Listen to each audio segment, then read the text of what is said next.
Bonjour, j'espère que vous m'entendez. Nous vous entendons. Merci beaucoup. Alors, je remercie les organisateurs de cette rencontre pour m'avoir confié cette portion de la réflexion de ce matin. Il est pour moi judicieux d'avoir formulé le thème sous forme d'une question parce que je n'aurai pas de réponse définitive car il s'agit, sur les questions de justice, plus d'une problématique d'affirmation. Mais il y a quand même des tendances ou des éléments qui caractérisent un peu le monde de la justice en Afrique, mais aussi toutes les influences qu'elle peut subir pour pouvoir devenir effectivement une institution capable d'aider à la démocratie du continent africain. Je voudrais aussi soulever que vous avez élargi la thématique au-delà de la région ouest africaine, ce qui me permettra aussi de donner quelques exemples d'ailleurs, toujours sur le même continent. Alors, quelles sont les tendances ou qu'est-ce qu'on peut dire globalement pour caractériser la justice en Afrique? On parle beaucoup, comme l'a dit bien celui qui vient de présenter, de sa faible indépendance ou mieux de sa dépendance vis-à-vis du politique. Il y a aussi la question de l'impartialité des juges, son éloignement de la population, mais de plus de sa misère financière. Voilà quatre caractéristiques que j'ai voulu soulever à travers cette présentation, mais aussi donner quelques points clés qui pouvaient aider à renforcer le système. Selon une formule d'un chercheur sur la justice en Afrique, on peut dire sans surprise que la justice en Afrique serait à la fois un service public sans service, compte tenu de son indigence de ses moyens. Peu de pays en Afrique consacrent plus de 5% de leur budget au secteur de la justice. Je suis sûr que l'ancien ministre qui est le modérateur ne me dira pas le contraire. Peut-être que le Bénin serait une exception. Cependant, le constat est là. Le secteur de la justice qui devait être le pilier des institutions, de la garantie du service public, souvent a une part incongrue des budgets. On peut dire aussi que c'est une justice sans juge en raison de la façon dont ils exercent leur office. Des tribunaux sont justiciables, ceux-ci s'abstenant de saisir les juridictions d'accès difficile dont ils se méfient ou ignorent l'existence, tout simplement lié à l'histoire, mais aussi aux faits sociaux que les populations traversent à travers les questions de justice. Et comme je peux parler du Togo, imaginez le nombre de dossiers actuellement ou des plaintes que nos tribunaux ont liés, par exemple, à des faits, par exemple, de 2005 ou même d'autres événements qui ont eu cours en 2010 ou en 2017 ou 2018 par rapport aux répressions qui ont eu lieu lors des manifestations. On pourrait aussi citer d'autres exemples dans d'autres pays. Je donne l'exemple du Tchad récemment, ou aussi le Mali, où j'avais fait aussi des missions avec nos collègues de l'international, où la justice elle-même a du mal à pouvoir vider des contentieux qui pouvaient aider à renforcer la paix et la démocratie dans nos pays. Alors, de ces faits, on peut aussi parler d'une consécration de l'impunité qui est un frein à la démocratie sur le continent. Je ne pense pas que ça soit un secret. L'impunité est pour moi le poison le plus efficace contre la démocratie dans la région africaine. L'impunité règne chaque fois qu'il existe un déficit de structure démocratique, de responsabilité, d'équité et d'impartialité. Les crimes atroces contre l'humanité, et quand je le dis, ce n'est pas seulement des assassinats de grande ampleur, mais à force de créer un sentiment de non-justice dans la société et la succession d'événements qui y vont avec, on peut aussi qualifier certains faits de crimes atroces contre l'humanité. Cela résulte en partie du sentiment d'un manque d'effort ou de manque de volonté de l'appareil judiciaire de pouvoir satisfaire aux besoins élémentaires des populations. Habituellement, dans les droits de l'homme, quand on dit quels sont les besoins et les droits fondamentaux, les gens citent beaucoup le droit à l'alimentation, surtout, hein, si je me réfère à l'introduction du modérateur qui parlait des attaques contre la démocratie, surtout des économistes actuellement en Afrique. On vous dit laissez les droits de l'homme de côté, l'essentiel c'est que l'Africain doit se nourrir d'abord. Bien sûr, on ne peut pas se soustraire de cet élément fondamental. Cependant, parmi les droits fondamentaux aussi, on peut citer le droit à la liberté d'expression. Et donc, ce qui aussi est un élément fondamental qui participe à la démocratie. Et nos juridictions ont du mal à ce jour, ne serait-ce que sur ce point, à pouvoir réellement rendre justice aux populations.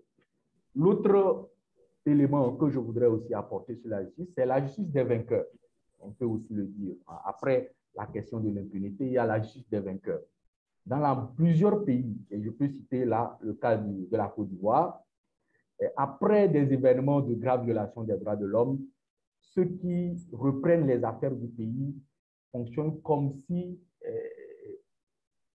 tout s'est passé sans leur propre implication. Et donc, la population ou les citoyens ne se retrouvent pas dans les processus qui sont engagés, puisque je vais revenir aussi sur la justice traditionnelle, qui est devenue comme une formule magique trouvée en Afrique et ailleurs pour pouvoir faire taire toute forme de critique vis-à-vis des événements de violation des droits de l'homme. Et donc, la justice des vainqueurs se caractérise non seulement par l'implication du pouvoir en place, mais aussi par les personnes ou disons, les personnes qui sont souvent interpellées après ces graves violations des droits de l'homme. Si nous prenons la Côte d'Ivoire, on a fonctionné comme s'il n'y avait qu'un clan qui avait commis des atrocités, alors qu'on savait bien qu'il y avait aussi d'autres forces, notamment des rebelles qui existaient dans le pays. Et je pense qu'il y a eu un rapport célèbre de notre organisation qui avait qualifié de justice des vainqueurs, ce terme avait été contesté par les autorités ivoiriennes, puis par un président français qui était de passage. Mais je crois que de nos jours, à travers les gestes qui sont posés dans ce pays, on peut quand même dire que ce terme n'était pas aussi mauvais que ça, parce que tout ce qu'on a vécu n'a pas réellement aidé à pacifier le pays. Alors, l'autre point aussi qu'on peut relever, c'est l'instrumentalisation de la justice. Celui qui est passé avant moi a essayé de montrer un peu quelques éléments qui permettent à la justice d'être au service purement de ceux qui dirigent le pays. Mais je crois que l'instrumentalisation de la justice aussi va au-delà de l'aspect de l'utilisation utilitaire. Il y a aussi, je pense même, la formation des magistrats, le recrutement de ceux qui sont censés aussi travailler dans le domaine judiciaire. Et donc, ce sont là des chantiers importants sur lesquels il faudrait travailler pour que les curricula aussi puissent correspondre aux besoins des populations, mais aussi montrer une certaine transparence et d'équité dans la formation et le recrutement de ces magistrats. Pour revenir ou en finir sur ces caractéristiques, je voudrais aussi parler de la justice traditionnelle. Comme je l'ai dit, à travers le continent africain, habituellement, c'est devenu un jeu de passe. À chaque fois qu'un régime est confronté à une situation de violation des droits de l'homme, ce régime dégaine la formule ou le processus magique, la justice traditionnelle. On l'a connu aussi ici aussi au Togo, la CVJR, mais je ne vais pas m'appesantir sur le cas du Togo, mais vous prenez aussi le Kenya, qui a aussi connu ce processus, que je connais un peu aussi à travers les collègues qui ont travaillé. Et donc, on a pu quand même remarquer que si la justice traditionnelle est souvent un moyen pour aider à la guérison des mémoires, en Afrique, ce processus, compte tenu de l'attachement politique ou des pesanteurs politiques qui vont avec, ce processus n'a pas réellement abouti à apaiser les cœurs ou à rendre justice. Ces processus, parfois, ont été des moments de consécration de ceux qui dirigent. Si je prends certains pays, des auteurs ou des acteurs ayant été impliqués sur des violations des droits de l'homme n'ont jamais fait contrition, n'ont jamais reconnu les faits. Donc, dans ce cas, on peut dire qu'il y a toujours une virgule ou un point d'interrogation sur l'effectivité de la justice traditionnelle en Afrique. Alors, au-delà de ce tableau noir que je viens de planter, qu'est-ce qu'on peut faire pour que la justice, effectivement, puisse être un pilier de la démocratie en Afrique? Je crois qu'il y a la question du juge constitutionnel qu'a relevé le collègue qui vient de Burkina, mais je le vois sous le sens aussi du contentieux électoral. Comment le juge constitutionnel en Afrique peut effectivement aider à pouvoir résoudre des problèmes quand il y a des contentieux électoraux. Ce n'est pas un secret et de ce que nous constatons dans beaucoup de pays en Afrique. Tant que le politique est réellement impliqué dans la nomination des juges, hein, je pense que dans certains pays encore, ou même des tentatives de modification, par exemple, du corps des magistrats, fait parfois du chef de l'État le premier juge, on ne peut pas effectivement s'attendre à ce que la justice soit, disons, apolitique ou ne puisse pas effectivement rendre justice aux citoyens. J'espère que je n'ai pas perdu la connexion parce que il y a quelque chose qui picote. Ça va? On te reçoit 5 sur 5. Continue. Voilà. Alors, il y a aussi le rôle de la justice dans les garanties de l'espace civique. Au-delà des questions constitutionnelles, il y a aussi l'espace civique. C'est par exemple le rôle des chambres administratives où les citoyens ou les organisations pouvaient contester par exemple certaines décisions des autorités. Je donne l'exemple récent par exemple du refus des manifestations du Fonds citoyen Togo Debout. On serait dans une bonne logique que la possibilité serait donnée et de s'attendre effectivement à une réaction prompte. Par exemple, si le Front citoyen Togo Debout optait pour faire un recours devant une chambre administrative au Togo, non seulement ces chambres sont souvent insuffisantes, parfois il y a une certaine grande lenteur sur des décisions, et aussi le problème atavique qui est lié aussi au processus de la magistrature, comme je l'ai dit, quand les juges ne sont pas indépendants, il ne faut pas s'attendre à des bonnes décisions. Donc, dans ce sens-là, si on renforce les chambres administratives, si on essaie de faire en sorte que cela puisse être fonctionnel et connu par les citoyens, on peut s'attendre à ce que on aboutisse à un rôle important de la justice dans le domaine de la démocratisation en Afrique. Alors, maintenant, sur d'autres aspects plus positifs qu'on a pu aussi voir au niveau du continent africain, c'est le courage que la Cour, un tribunal sud-africain nous a donné. On ne peut pas être une autorité ou un président ou ancien président et être au-dessus de la loi. Deux décisions importantes. La première, c'est quand il s'agissait du transfert de l'ancien président sud-africain pour le tribunal, pour la Cour pénale internationale, où les autorités sud-africaines avaient refusé ce transfert, mais qui a été aussi condamné par un tribunal sud-africain par rapport à la non-réaction ou à la non-coopération de l'État sud-africain. Je ne veux pas rentrer sur les débats sur le pour ou le contre de la Cour pénale internationale. Non, je reste purement dans le domaine de l'engagement pris par l'État sud-africain qui devait, au nom de la ratification des statuts de Rome, collaborer ou coopérer avec la Cour pénale internationale sur des personnes qui seraient soupçonnées ou qui seraient demandées par la Cour sur des questions de violation des droits de l'homme. Donc, dans ce sens, qu'est-ce qu'on peut dire? Est-ce que tout est négatif? Tout est noir? Je dirais non, parce que quand même, il y a des tendances ou des signes qui nous montrent que quand il y a la volonté, quand on peut ou quand on veut, on peut faire quelque chose pour faire avancer la démocratie en Afrique. Il est souvent très rare de voir des exemples comme ça dans notre sous-région ouest africaine, mais quand il y a des indicateurs comme cela quelque part, il faut en parler pour encourager aussi d'autres magistrats dans nos pays. On a bien cité le cas de la présidente de la Cour constitutionnelle sud-africaine. C'est quand même des exemples qu'il faudra suivre. Un autre point à apporter, c'est aussi l'émergence des juridictions régionales et internationales qui peuvent aussi aider à l'enracinement de la démocratie en Afrique.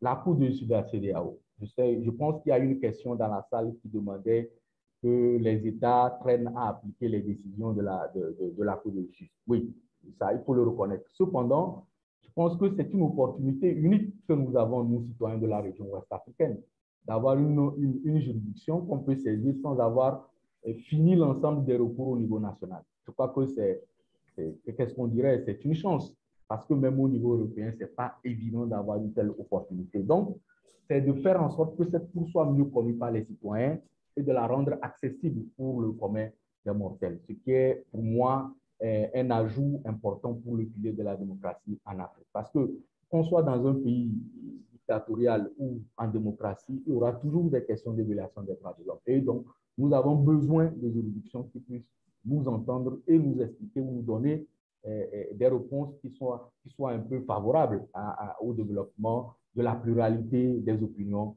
dans le pays. Il y a aussi la Cour africaine des droits de l'homme et des peuples qui est, je pense, un chantier.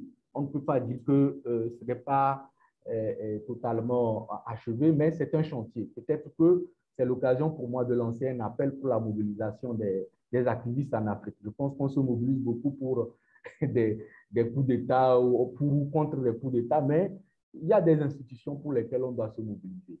Il y a le projet de création de cette cour-là en Afrique. Elle existe, mais il y a le traité de Malabo qui est actuellement en discussion où les chefs d'État africains veulent se donner une immunité. Est-ce qu'on est pour ou contre? Je n'en sais pas grand-chose. Mais c'est des chantiers sur lesquels on devait ensemble réfléchir pour trouver les meilleurs outils qui puissent aider les citoyens en Afrique à pouvoir se retrouver effectivement comme citoyens africains. Alors, là, il y a quand même une limite à ces juridictions régionales parce que, à part la Cour de justice de la CEDEAO, d'autres cours s'intéressent beaucoup plus aux graves violations en matière des droits de l'homme, notamment des questions de guerre, des génocides, ce genre d'aspects. Mais quand même, c'est quand même des tendances qu'il faudra souligner et aider. Alors, au niveau national, qu'est-ce qu'on peut faire? Pour moi, l'indépendance ne peut pas se proclamer. L'indépendance, ce n'est pas seulement les statuts des magistrats ou les textes qui pourront garantir l'indépendance ou l'impartialité des magistrats. Les juges, les magistrats, ils viennent de nos communautés, ce sont nos amis, ce sont nos frères. Je crois qu'il y a une tendance aussi très forte en Afrique, pour nous tous, hein, c'est une tendance, il y a l'influence très importante de la religion qui est là. Moi, j'aime un peu aller au-delà purement de l'aspect droit de l'homme et du juridisme. Il y a la religion qui, en fait, pèse beaucoup sur les décisions aussi des juges, à part la politique. Et tous ces aspects sont très importants. Si nous voulons des juridictions capables de nous aider pour la démocratie, il faudra qu'on fasse un travail très important. Je pense que les Togolais qui sont dans la salle savent un peu de quoi je parle. C'est très important. La religion est devenue carrément aujourd'hui un passe pour pouvoir parfois avoir accès à la justice. C'est vraiment très grave si nous continuons sur une telle tendance. Et c'est comme ça, surtout dans la région ouest africaine. En plus de cela, je crois qu'il y a aussi les aspects, disons, politiques que j'ai soulevés, mais sous un autre angle, qui prennent un peu plus un aspect légal, où l'appartenance à un parti politique ouvre la voie à une carrière. Voilà. Donc, ces aspects, pour moi, c'est la source ou la racine de beaucoup de problèmes. On pourra avoir de beaux textes dans le domaine de la magistrature, mais tant qu'on ne sait pas attaquer à ces valeurs-là, pour pouvoir changer un peu notre manière ou notre vision de la chose, on ne pourra pas effectivement avoir une justice capable de soutenir la démocratie en Afrique. Cela reste, comme je l'ai dit en introduction, un chantier. Cela n'est pas, il n'y a pas une réponse définitive, mais c'est un travail de longue haleine. C'est un travail pour lequel la société civile doit s'engager, pas seulement dénoncer quand il y a des décisions iniques, mais aussi s'intéresser, et ça vraiment je le souligne, aux textes fondamentaux. Quand il y a un projet de loi qui concerne la justice ou les droits de l'homme, quand il y a aussi des décisions au niveau régional ou au niveau africain, c'est important de s'intéresser. Par exemple, je parle du traité de Malabo. C'est quand même un chantier important pour lequel beaucoup d'Africains ignorent le contenu. Alors que sur les 5 ou 10 prochaines années, je pense que ça sera l'une des thématiques émergentes au sein de la justice sur le continent africain. Voilà ma petite contribution à ce débat. Je reste ouvert pour des compléments ou pour des actes. Merci.